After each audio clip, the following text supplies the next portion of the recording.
Hello and welcome back to the Game Room. You know what I love? Video games. You know what I love talking about? Games. And it seems like more and more people who cover games these days seem to hate them. Or at least the people who play them.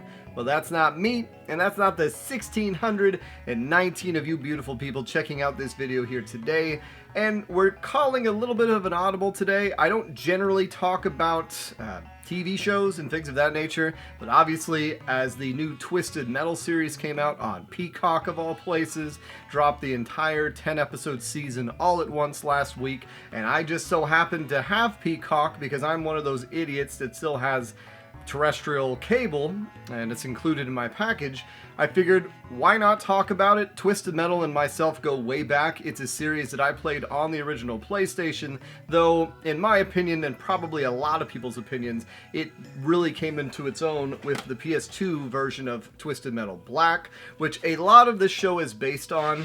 Now it pulls from all the different Twisted Metals, 1, 2, 3, 4, one that I wasn't familiar with called Head On, as well as a couple of other versions, but largely a lot of the storylines, like the Sweet Tooth in this, the Officer Stone, tend to have backgrounds from Twisted Metal Black, but it's 10 episodes. They're each 30-minute episodes. There are some created characters for the show, but for the most part, they do a very good job of implementing the characters. Now, with so many different Twisted Metals, there are a lot of characters, but the other thing is that most of the characters tend to be the cars. So for instance, you'll know names like Roadkill and Spectre and Darkseid, Minion. A lot of the times between the games, the driver of the car would get replaced. So that is something to bear in mind. Luckily for the show, they do a good job of establishing some of the main cast and characters, and obviously Sweet Tooth, which is phenomenal casting in my opinion. They have Samoa Joe playing Sweet Tooth, but then you have Will Arnett doing the voice. And it really is one of the better portrayals of a video game character in any sort of medium, live action wise, in my opinion. It's a little goofy at first, especially in the introduction of Sweet Tooth, the episode you meet him in, but then as the show progresses, he starts leaning more into the Sweet Tooth I expected, and was just a real treat to behold. Now, the main character of the whole show is a gentleman named John Doe, which actually is another character based in the game. In Twisted Metal Black, the driver of the car Roadkill was named John Doe, who didn't know anything about himself, and that's kind of what Anthony Mackie plays that role very well. I'm familiar with the actor, but I've only really seen him in that episode of Black Mirror where he's in a video game having sex with his friend. So it was nice to see him in this. And then they have a created character named Quiet, played by Stephanie Beatriz, that I don't think is a character in the Twisted Metal universe, but she fits in very well and has a very good look.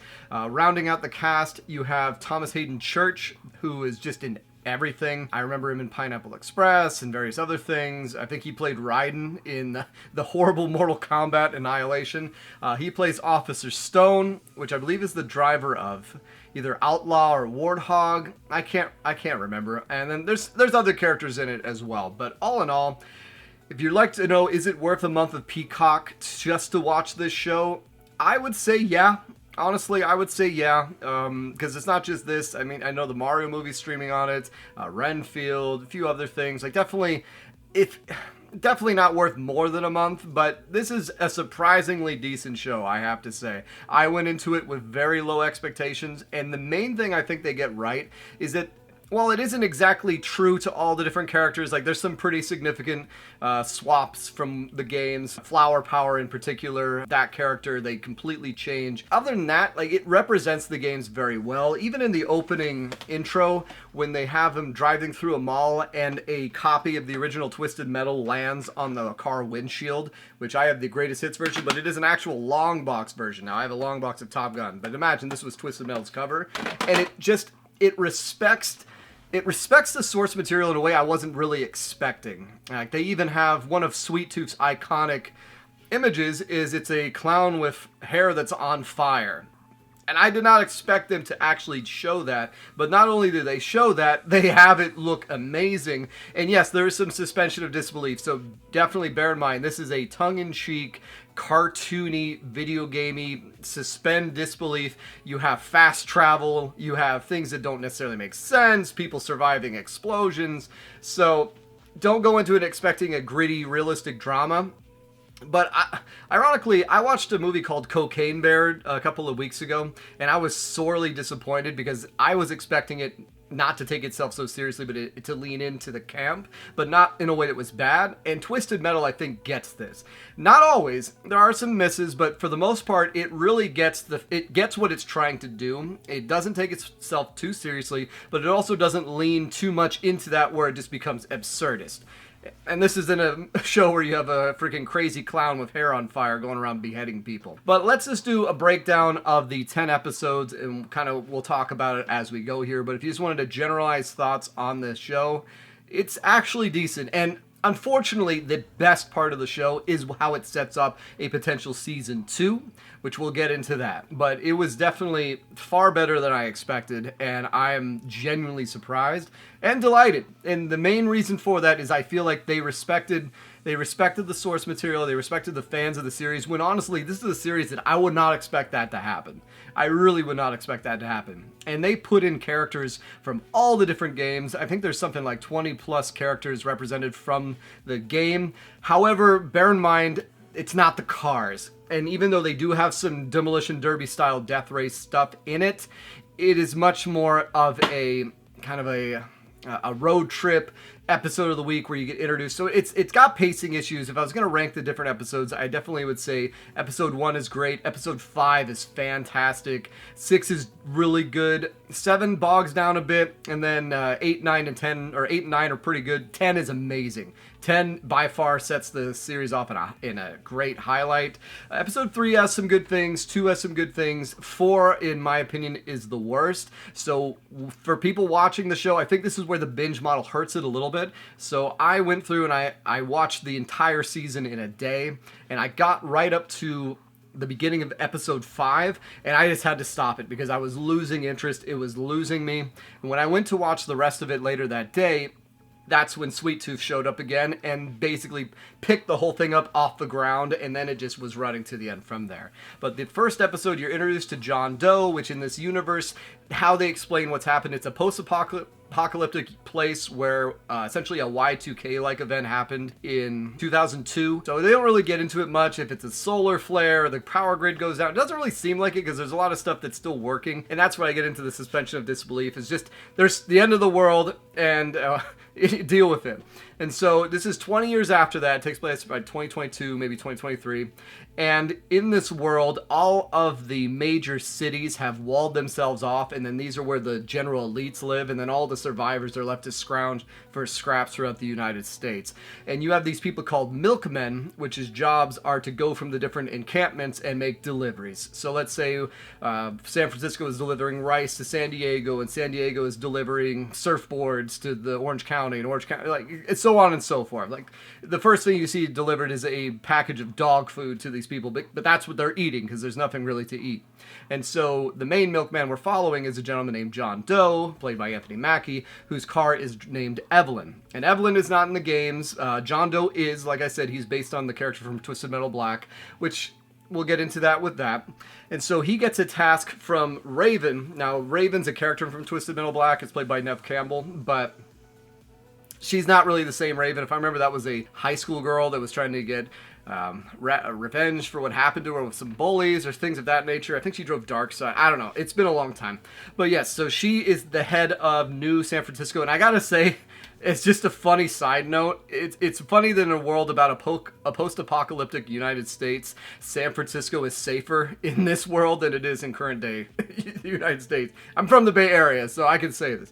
But he gets this job where he has to drive to Chicago and back with a package in 10 days. And if he does that, he gets allowed to live inside New San Francisco. And this is what he's always dreamed of. The kid has been on the streets since he woke up during the apocalypse. He hit his head, which you'll find out later, and he has no memory of who he was, who his family was. He has a burned out picture of his family, and that's it. And so that sets what's going on. So the whole first episode is setting up the world, and then you get this task, and he has to go out and find it. And then on the side of that, you are introduced to Quiet and her brother that run afoul of of Sergeant Stone, or Agent Stone, whatever his name is. And before this, you briefly see them, and they're driving Shadow. So Shadow being the pink hearse-looking car.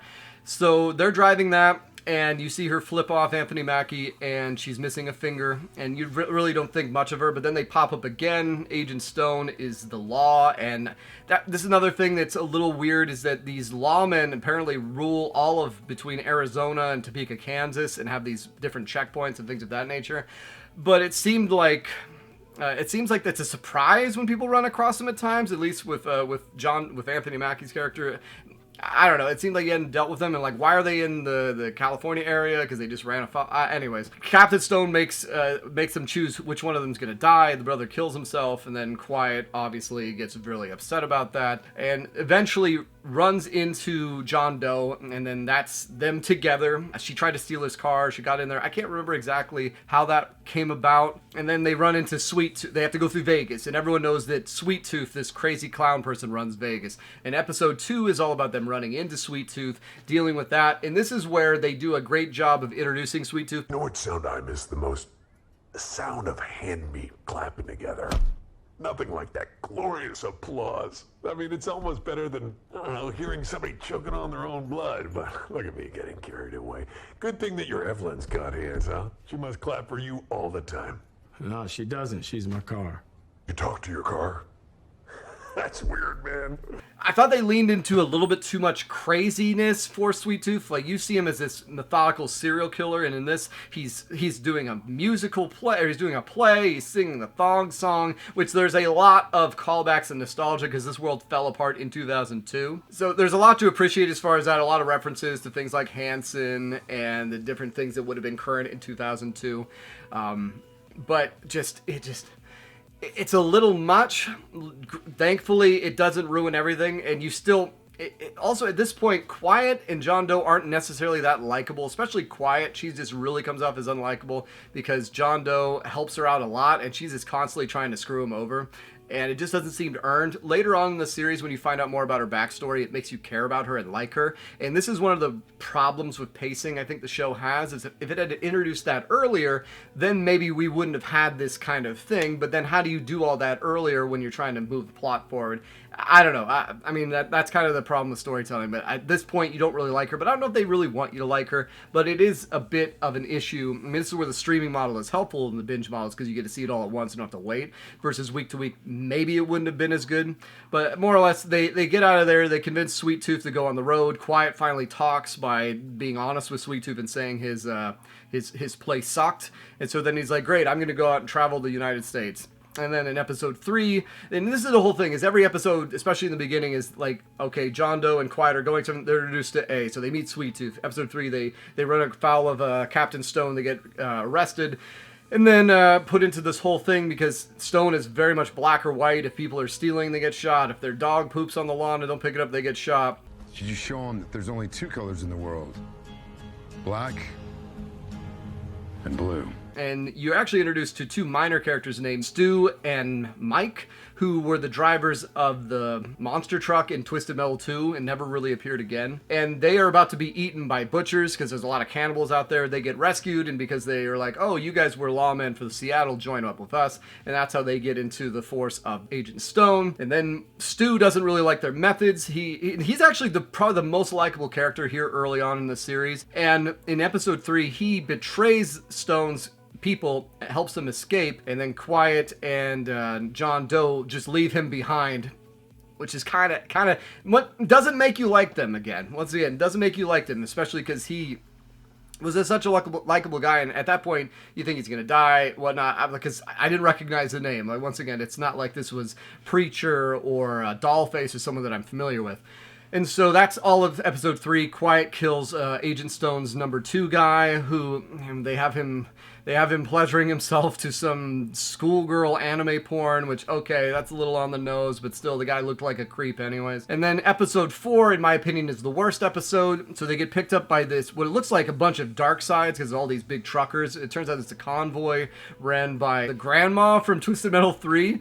And then you meet Miranda Watts, and then through this you eventually meet up with Flower Power, and so those are other characters, but it just seems like there's a lot of sidelining the plot, and after you have it happen for the 3rd episode in a row, even though these are important characters to introduce and they will play a bigger role later, it once again, the pace slows down, and that's where once I get to episode 5, and they're going on the road, and at the end of episode 4, Quiet poisons John Doe so that because they're going to Topeka, Kansas. That's where Stone's headquarters is, and she wants to have revenge for Stone basically forcing her brother to kill himself in order to save her, and then she gets branded by him.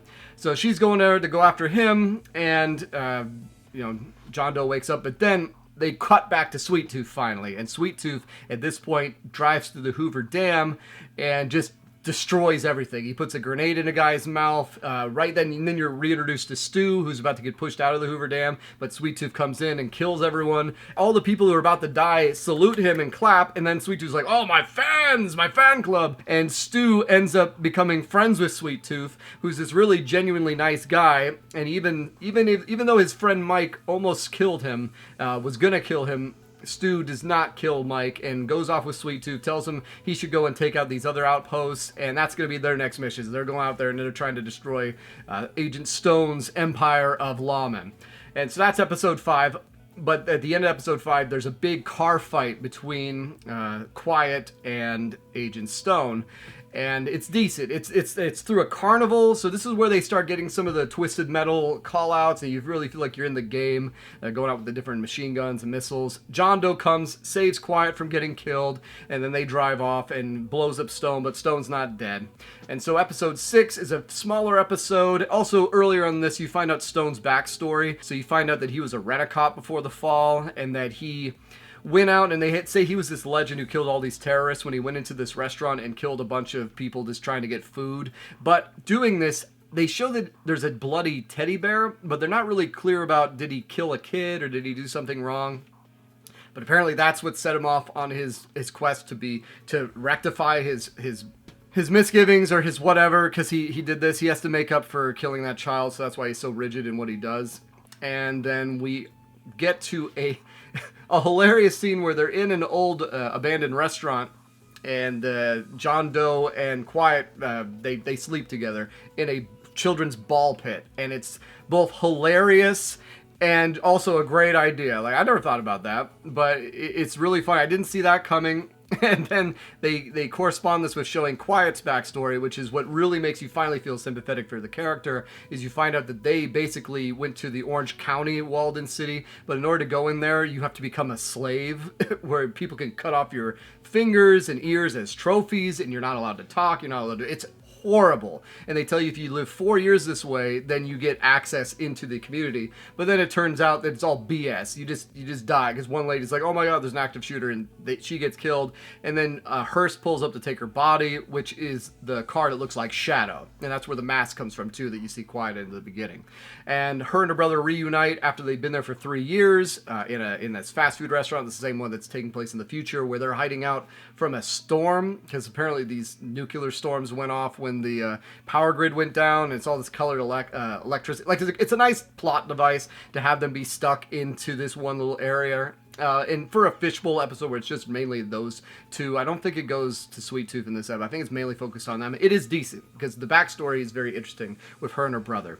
And the previous episode, they'd had her talking to her brother in her mind, so it was nice seeing that character come back too, and get a little bit more fleshed out. So this is where the story, in my opinion, really started picking up. Her and John Doe, they get together, they break apart, they get together, and by the end of the episode, they really are on board, and they're both going off to Chicago to kind of finish this quest.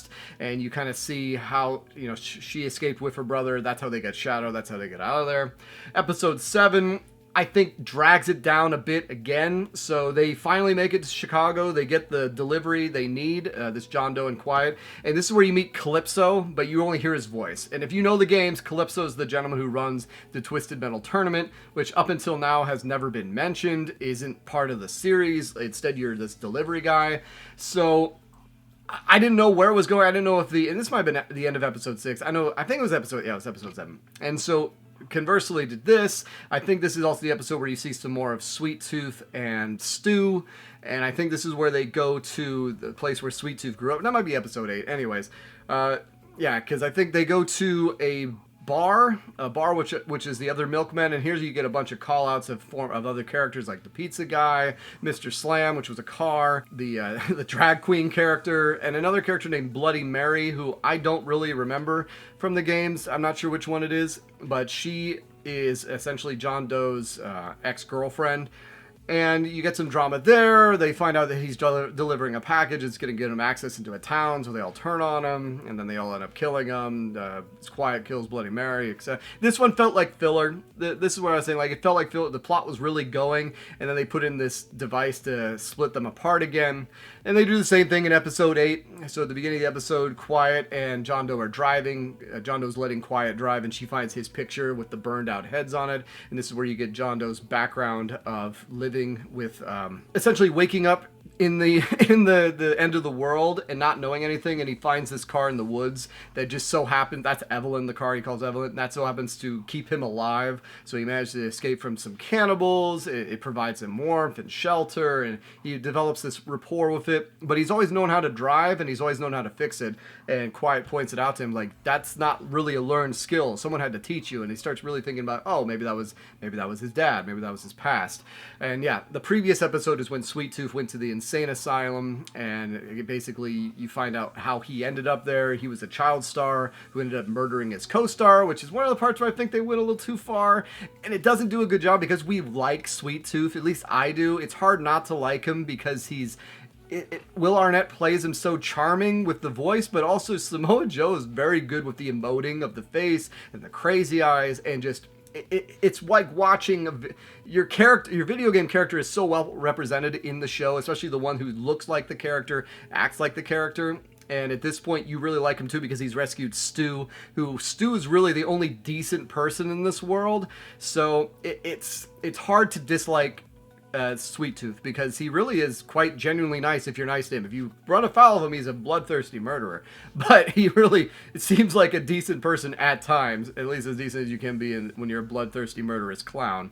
And so you find out his backstory, and then in episode 8 you find out the backstory why Evelyn's so important to Anthony Mackie's character, which unfortunately the picture gets lost. They go out and find it, and then out of nowhere these people that work for the preacher men, the Bells they call them, they steal the car, and then go and you meet the Preacher character, which Preacher was another character from Twisted Metal Black that I really liked. He actually was one of my main characters with his car Brimstone, and he's played very well by Jason Mantzoukas. Is very good as him. He's like a karate flying, super athletic dude. Him and Anthony Mackie get into a fight. You see their whole society is really interesting, where they have these women who are goddesses. You know, they basically tell the men, lick my feet and all this, but they're not allowed to drive. And you have Quiet at one point pretend to be one of them. And so Quiet's just trying to get a car out there. Meanwhile, Anthony Mackie just wants his car. He wants Evelyn because it means so much to him, and he's willing to take Evelyn over Quiet, which at this point they've kind of become a thing in the short period of time.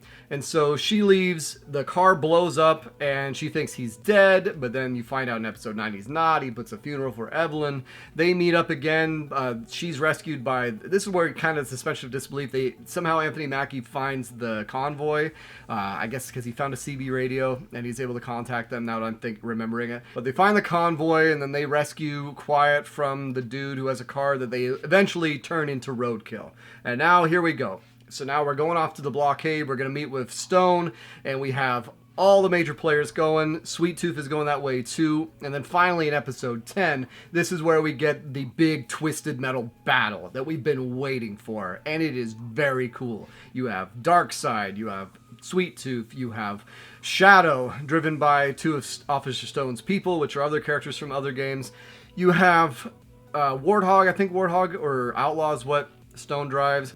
Tempest. So Tempest is the one driven by Miranda Watts, which they make a very important point to show you her underarm hair several times throughout the series. And then even though Flower Power isn't there, you have her driving with Darkseid with another character you don't really know their name, and all hell breaks loose. It's very, very, it's like essentially what we've been waiting for. Episode 10 ends on a very high note with that, and you have Sweet Tooth defeated, you have Officer Stone defeated. It's ambiguous if Sweet Tooth is gone or not. If there is a season 2, he likely will come back, and you lose one of the people on Darkseid, but You know, Miranda's fine, Twister's fine, Flower Power, she's fine. Everyone's okay, and then Anthony Mackie and Quiet make it back to New San Francisco, and Raven only allows Anthony Mackie to come in there, and it kind of is like, oh, what's happening here? So as he's living in New San Francisco, he's not happy, and it turns out there was a nefarious plan. From episode 1, you knew there was a nefarious side of Raven, because she presented herself as having this family, and then as soon as Anthony Mackie's character leaves,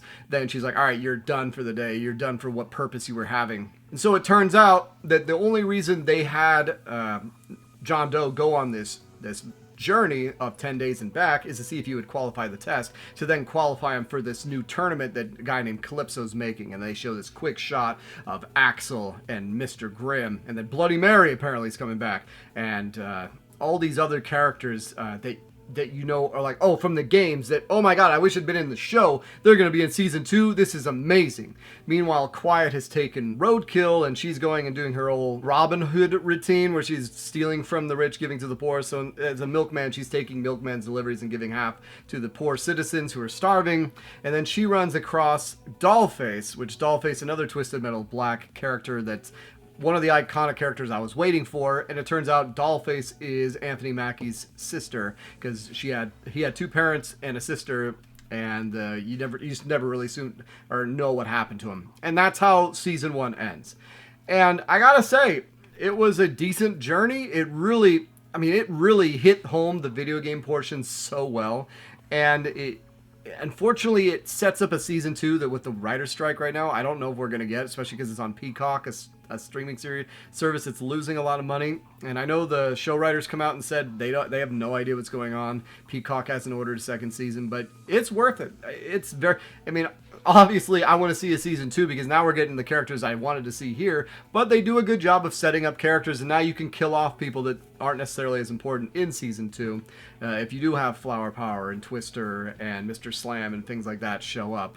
So that's my thoughts on Twisted Metal. A very enjoyable series. You know, it really, especially if things like The Witcher coming out, it is not very interesting. Seeing a video game series come out and actually be decent was pretty cool. I mean, I still haven't checked out The Last of Us. I've heard that's good too.